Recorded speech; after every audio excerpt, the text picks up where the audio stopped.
Hello, welcome to the fourth edition of Subversive Acts of Kindness for April. And I hope last month's rituals and rites offered some creative ideas. Please keep hold of the images of them for the time being. When the cycle is complete, I will ask you to send examples of your responses, but that time will be in later January 2023, not before. But I confess I did see a sneak preview of an FWS's members' work finding a way through one theme, and she'd made a whole continent away. It was absolutely stunning. But hold on to them for just now. This month, I want to consider charm, or charms. And of course, in some ways, that does connect with rituals. Generally, if someone is discovered as having charm now, or being charming, it's admiring. Sometimes it does come with a layer of what my mum might have termed too sweet to be wholesome. Mum had many family recipes when we're talking about sweet things, but recipes she refused to write down. Somehow that would stop them working. The charm had to be passed down only in the spoken word. She also still held the belief that babies should not catch sight of themselves in the mirror, lest they be charmed away. I never followed her on that one, or quite a lot of her other superstitions. But there are those who live charmed lives, and too many of them are perhaps far too visible in contemporary public life. Charm, of course, was not always so easy. To be considered charming in Jamie the Sixth's reign was an alarming matter. Even now, we are seeing the very recent pardoning of many women once deemed charmers. And if we consider charms in that older sense, I can't help but think of how the Anglo-Saxons used them. Here is Michael Collier's opening to his translation of the metrical charm for the water elf disease. You'll find it in the Word Exchange, edited by Greg Delante and Michael Matto, and I'm never far from my copy. I recommend it highly. Against water elf disease. When the water elf infects you, fingernails turn bloodless, eyes tear, and all you can do is stare at your feet.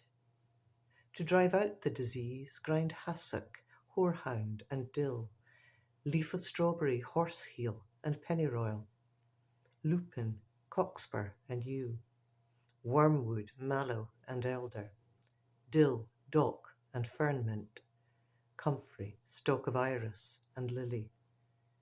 And once this is done, steep it in beer, and bless it with sanctified water. Then charm the poultice 3 times with this song. And even before we reach the song, we're already charmed. How often do we charm in poetry with plant names and also with place names? As many of you will know, the Anglo-Saxon charms were a very different kind of poetry from the longer poems and the riddles. In the most part, the men were the esteemed scops, of course. But most translators believe the charms were written by women, and very often for women, I think. Water elf disease was probably measles, and I have worked on a modern charm around that, taken a slant, and I must say a slant which is not my own belief, on the related MMR controversy. I'm sure we're all aware of Clutie and other holy wells.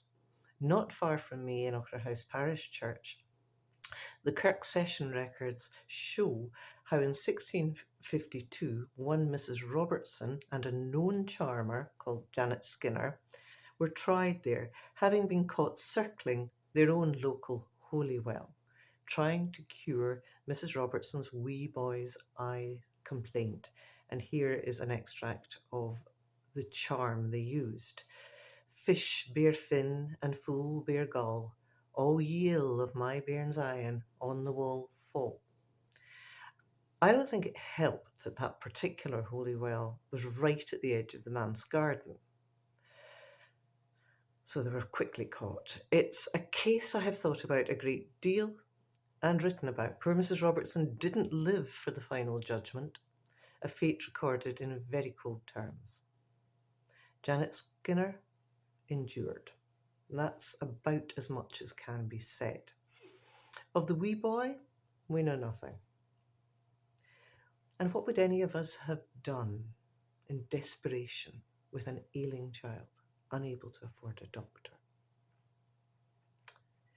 People at their most vulnerable are perhaps very susceptible to charms, even now.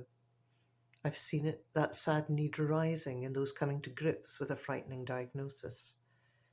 And very close to home in how people sometimes face the emergent disability in a child.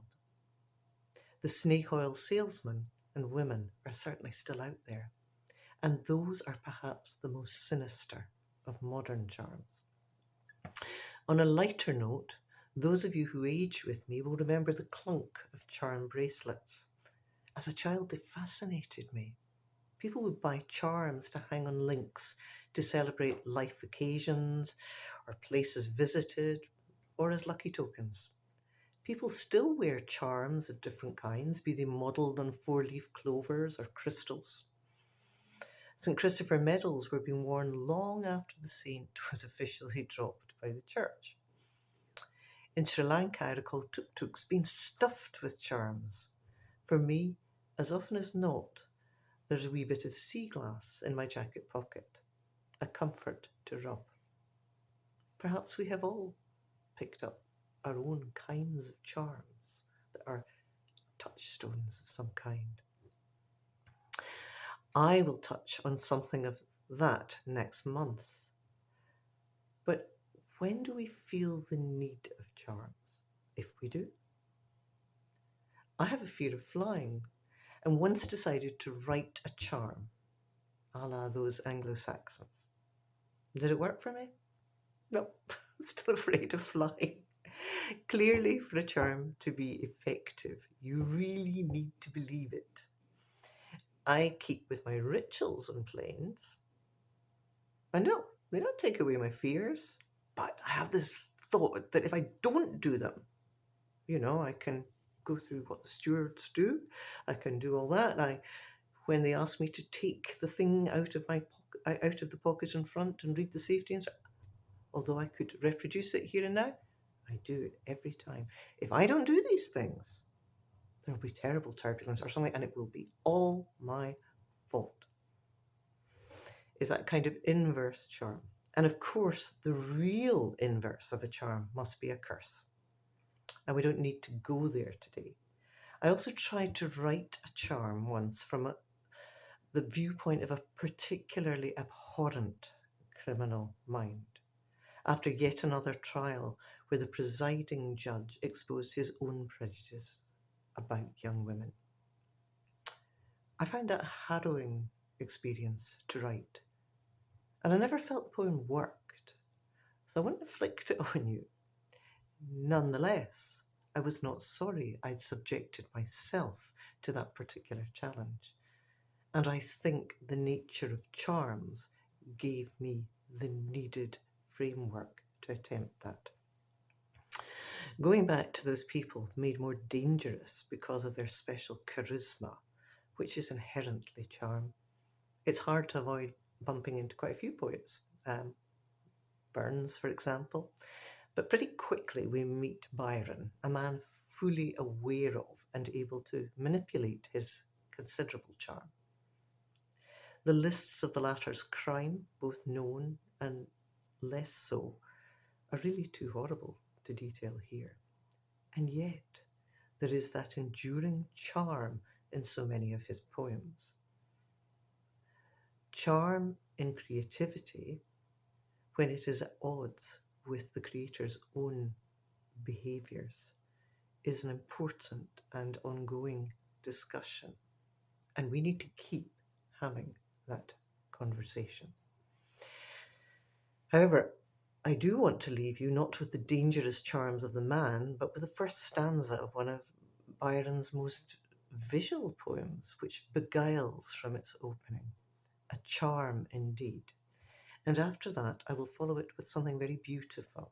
Former Makar Elizabeth Rimmer's poem, The Occupation of Poetry, which he dedicated to all of you members. You'll find it in her fascinating collection, Haggard's, here.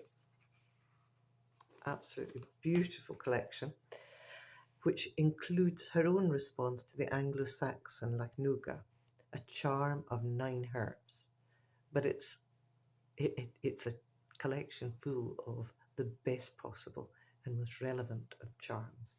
But first of all, we'll let Byron open.